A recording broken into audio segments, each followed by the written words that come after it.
Uh-oh, sami-sami.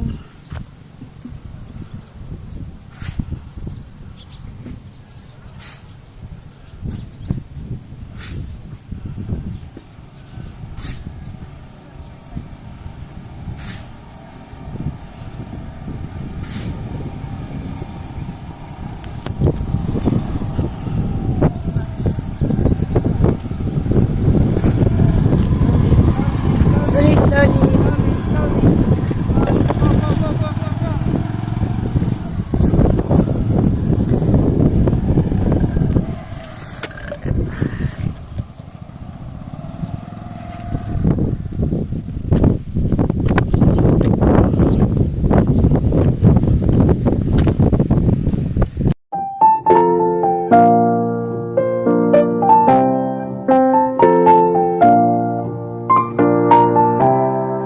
Ayan, magandang umaga po sa lahat. August 2 po today, Friday, no? Dito po tayo sa gulayan. Ayan na yung mga gulay natin. Mga kamatis. Tapos yung dami palang, ang dami pong tawag nito, talong. Yung sa dulo. Ayan. Kamatis. Kukunin natin tapos mamaya mag-outdoor cooking po tayo ng octopus, no? So yung octopus na yung kailangan ng kamatis. Ayan, magagabi na naman tayo kasi sabi ko nga ganun talaga, mabilis yung damo. So ito na yung malagubat na tawag nito, ang kalabasa. Ayan, kalabasa. Ayan.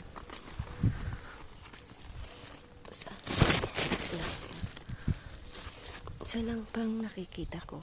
Sa sobrang awot, di ko makita.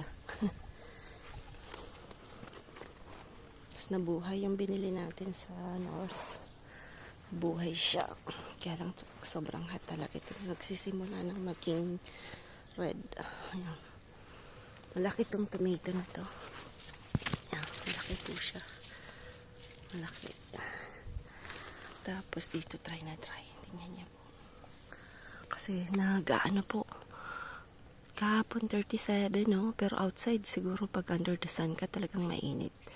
So, yung sitaw nga po na. Tingnan niyo po yung sitaw. Dumilaw yung dahon. Gawa ng sobrang init. So, kahit didiligan nyo sa sobrang init na, hindi niya na rin nakaya. So, ayan. Pero yung kangkong tuloy, tingnan niyo po.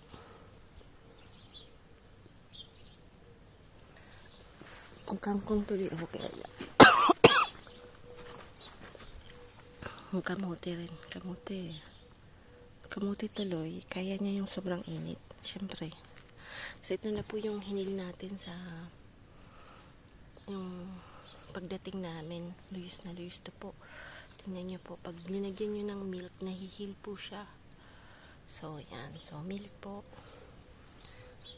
Pag na-overheat yung halaman, ayan.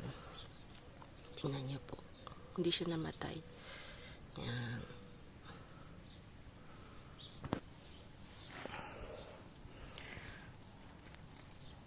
So, lilinisin ko banda dito. Mamaya ako papakita. Tsaka banda dito, lilinisin ko rin. Yan, kasi masyado nang maawot. Nung last time, doon ko po lininis. Tapos dito lilinisin natin. Yan. So, sa mga nagbakasyonista po, kasi bakasyon ngayon, happy vacation po. Ingat po lagi, enjoy. Yung mga nanonood po ng Olympic Games, enjoy the games. As in France, we're enjoying. We have a best swimmer. Ayan. Magandang umaga sa lahat. Cooking po tayo ng octopus. So, 3 maliit na octopus yan. Kamatis, sibuyas, bawang, silin, luya, bell pepper. Nilagyan ko ng curcuma, paprika, paminta. Asin po hindi masyado kasi minsan inaasin na nila na po. So, olive oil. Dami yung bayan. Daming po, yung langaw mahilig sa seafood. So, yan, dito po tayo magluluto. So, umpisa na natin kasi kahit maaga pa. Kasi ano po, mainit. So, dapat maluto na to bago mag-arik-arik ba. Ayan. So, amak muna tayo. Yung papel, isang kalating jar po. Yung maliit lang. Medyo may hangin-hangin today.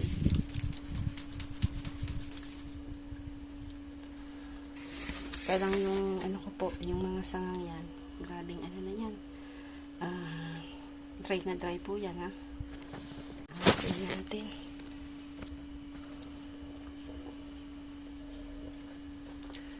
Dapat painitin muna natin yan. Sayang kasi po nung mga kahoy na yan kung hindi natin gagamitin.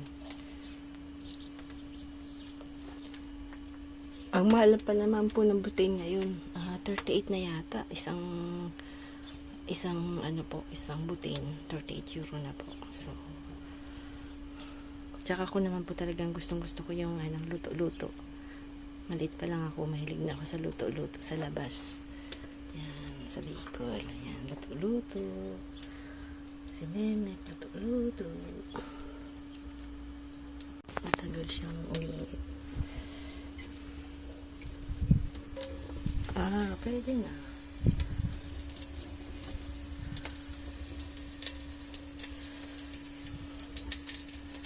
So, ayan po yung lalagay natin.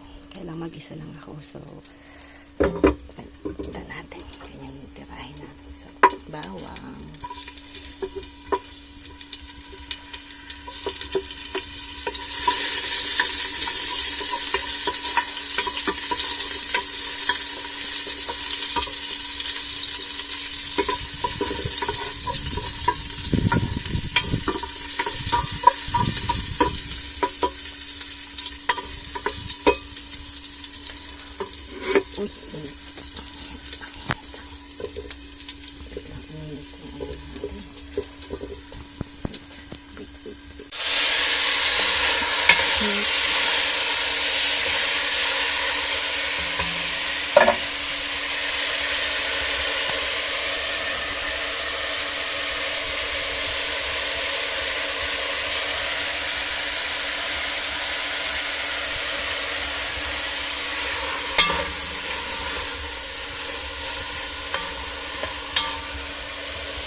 Ganda na po ng kulay niya.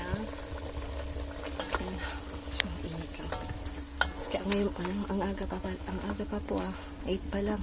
Minuto ko na kasi mamaya sobrang init. Ayan na siya. Mangunguha tayo ng ang sitaw. Ang nangyari, dumilaw po siya. Tapos ayan, mayroon na tayong tag nito. Pang binhi. Binhi po tayo. Kunin natin yan. Kunin na natin tong mga nahuhulog na mga kamatis. Sana ba yun? Maliit din. So yan, kunin natin. Papakita ko mamaya kung gaano kadami nakuha natin kasi wow, dami na. So hindi po sila sabay-sabay nahihinog. So kunin natin yung pulang-pula na po. Yan. Tapos, gusto ni Frank na i-freezer ko yung mga iba para naman daw pagka may lulutuin na kailangan ng tomato sauce or something, mayroon daw tayo. So, ayan, titingnan natin. Mamaya papakita ko po sa inyo kung ilan ang nakuha natin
Dito kuhanin natin, tingnan niya kung ano kadami. Yan.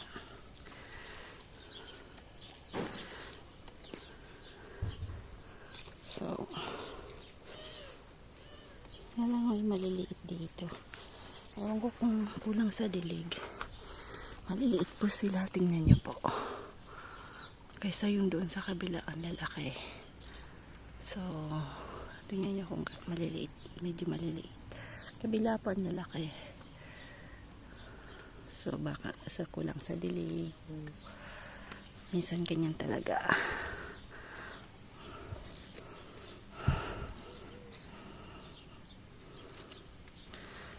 So, yung mga mahilig sa kamatis na po. Kasi kamatis, very good. Nilalagay ko po sa mukha ko. Maganda po siya sa mukha. Yan. Tapos, organic pa siya, di ba? Yan. Isa, kinakain ko lang yan na ganyan.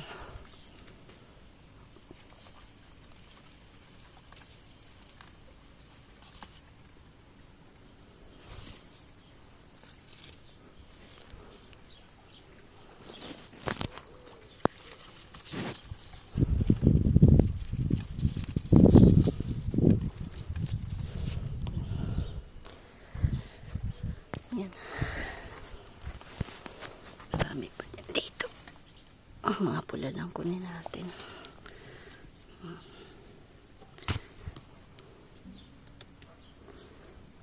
Pula. Mapula. Mapula. Ayan. Sobrang init. Nag-swimming na nga po ako kasi yung mga manok dito hindi ko pinalabas gawa ng kahapon grabe yung grit nila doon sa front door, sa front terrace. So inano ko po, dinisiplina ko ng konti pero hindi naman nadidisiplina yung manok eh. So tingnan natin to. Ayan na siya.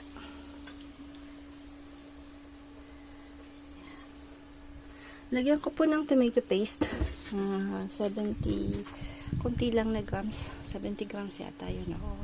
Yung nabibili kasi dito yung maliliit lang po. So, yan. Nilagyan ko po siya. Yan, sobrang init. Init.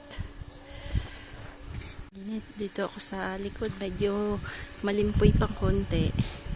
Yung sunflower.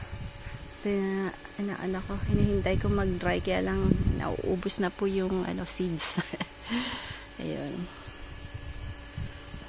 Ano po ngayon, magandang umaga po sa lahat. Di po ako masyadong nag-gardening kasi medyo mahangin sa labas na po. So, ayan, pinapakita ko po yung bawang kasi may tagbawangan din po dito sa France. So, pagka hindi na po siya tagbawangan, I mean garlic, medyo mahal siya. So, ayan, bumili po ako sa bawang. Tapos, isa-isa ko. Pakita ko po sa inyo yung mga collection ko ng rolling pins. Tsaka mahilig pa ako sa cutting board. Adik ako sa cutting board. So, yung nasa likod na yun na cutting board, it's a French cutting board, no? So, mga almost 200 years na siya, no? Kasi, nabili ko po siya sa isang matandang binibenta niya po sa marketplace. Tapos sabi niya sa akin, sa lola niya pa daw yan. Very thick po siya. At very heavy. Dalawa po yun. Dalawa. Nandito yung isa.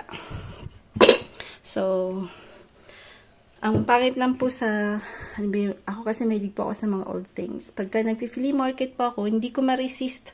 Kaya minsan doble-doble na po yung mga sa akin. Kasi syempre, minsan mura po. Or something, it's quite rare. Sabi mo, hindi na ako makakahanap ng ganyan. So, you will buy. At ang nangyayari po ay nagiging hoarding ka. So, mga ganyan din, mga spoon na nasa na mga woods. Kasi mahilig din po ako sa woods. So, yan. Mga ganyan. So, kaya medyo nag-iwas-iwas po ko ngayon sa flea market. Kasi, sa sobrang dami po ng collectionist ko ng rolling pins, hindi ko po siya ma-resist. Pagka nakikita ko, kasi normally, they sell that like, minsan 1 euro lang po. Minsan pagka yung napapachika ka sa kanila, sabi nyo, sige, ano na lang yan, gift na lang yan. So, yan, ganyan po yung, yung flea market dito. Tapos itong old basket na naman ako po dito sa bahay, nung binili namin. So, mahilig po ako sa baskets din po na vintage. Ayan. So, yan yung mga ganyan din. Pero ngayon, hindi na po ako bumibili niyan. Sa sobrang dami pa naman, hindi na po ako bumibili. Ayan. Yan yung mga hobby ko. Ganyan po kaganda yung meat dito sa France. Ayan. So, si Sam po kasi, mahilig po siya sa red meat na po. So, yan. Babalutin ko po yan. Yan. Ganyan po, red meat. Problema po lang kay Frank, pagka mag-isa lang siya, naku, dami niya pong binibili. Di ko na alam kung paano ko ayusin sa freezer namin na po. So, dami niya pong binili. Ay, my God. Yan. Yan po yung binili ni Frank na meat no po. So, I mean, mas masarap po talaga yung meat na pag fresh pa lang, iluluto nyo na po. So, if ever na you live near the palengke, mas maganda po talagang araw-araw pupunta ng palengke, then you buy your fresh meat na po. But if you have no choice, gaya ko po, I put that in freezer. So, yung freezer ko po is less 18 degrees. So, gabi pa lang po ay tinatanggal ko na po siya sa ref. But this one is fresh kasi kabibili lang ni Frank. But I put some mustard. Yung mustard po yan. Lagyan ko ng herb of the province tsaka olive oil. So, kailangan bago nyo pong i-barbecue, yung meat po ay ambient, hindi siya malamig. Okay, so, dapat po yung ambient temperature po yung meat para hindi siya yung parang makitid. Ayan. So, yung dito po pag summertime, mahilig po sila sa grillade, ang tawag ng mga French na po. So, that's barbecue grillade. Papa ako ng garlic oil kasi bumili tayo ng napakagandang garlic. Yan. Pag summer po, mura po yung garlic. So, but ang pangit lang po, hindi ko po pwedeng imbakin siya. Dati po nag-imbak ako. Pagdating ng panahon ay parang nabubulok din. So, sabi ko, hindi ako magiging hoarding sa garlic. So, bumili lang po ako ng isang, yung parang, tag nito. Parang yung lubid. Kasi, sayang din naman po. Kung bibili ka ng mura nga, pero masisira lang. Sayang lang, di ba po? So, yan. Garlic chili paste. Garlic oil with chili na po. Ayan. So,